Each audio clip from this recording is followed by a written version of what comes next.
The U.S. attack on 3 Iranian nuclear sites. This morning, we're getting a look at some of the damage done over the weekend. Aerial images you see there showing impact on the surface. U.S. forces around the region and authorities at home are on alert for potential retaliation from Iran, warning its military will decide the timing, nature, and scale of its response.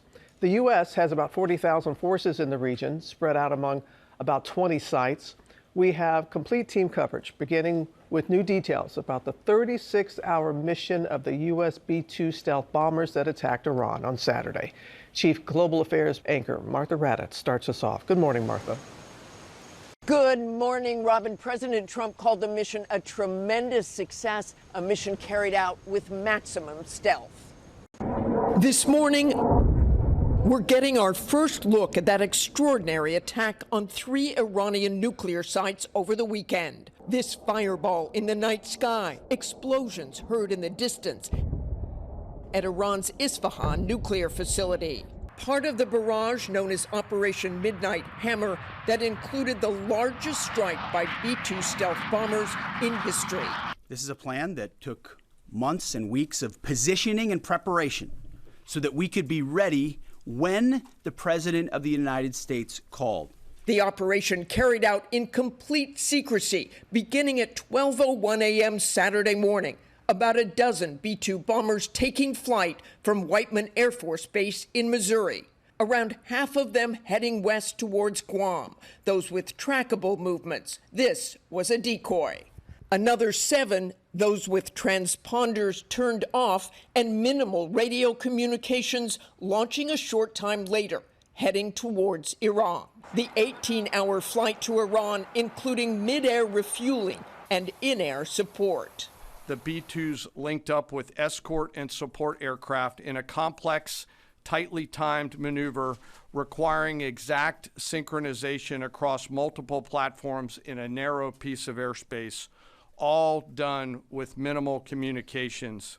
Approximately 5 p.m. Eastern Time Saturday, a U.S. submarine launching 24 Tomahawk land cruise missiles at key service infrastructure targets for nuclear facility Isfahan. By 6:40 p.m. Eastern Time, the 25-minute mission inside Iran's airspace activating. U.S. fighter jets sweeping in to protect the B-2s from possible enemy missiles and warplanes.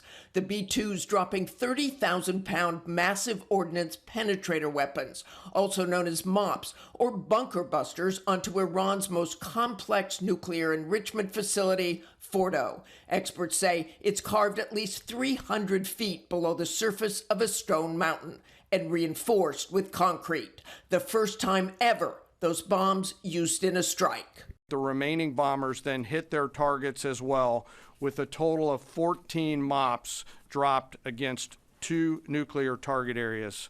These before and after satellite images show the destruction at the targeted sites, what appears to be extensive damage in Isfahan. In Natanz, another critical Iranian nuclear facility, an 18-foot wide hole above part of what military officials say is an underground military complex.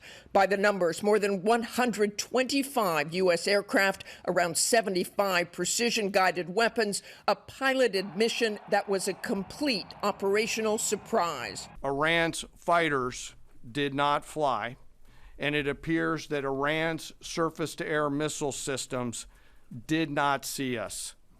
Throughout the mission, we retained the element of surprise. Overnight, those bombers returning to Missouri, military officials say it will take time to know the full extent of the damage. And despite all the secrecy surrounding the mission, one of the biggest concerns is whether the Iranians were able to move the enriched uranium before the strikes occurred.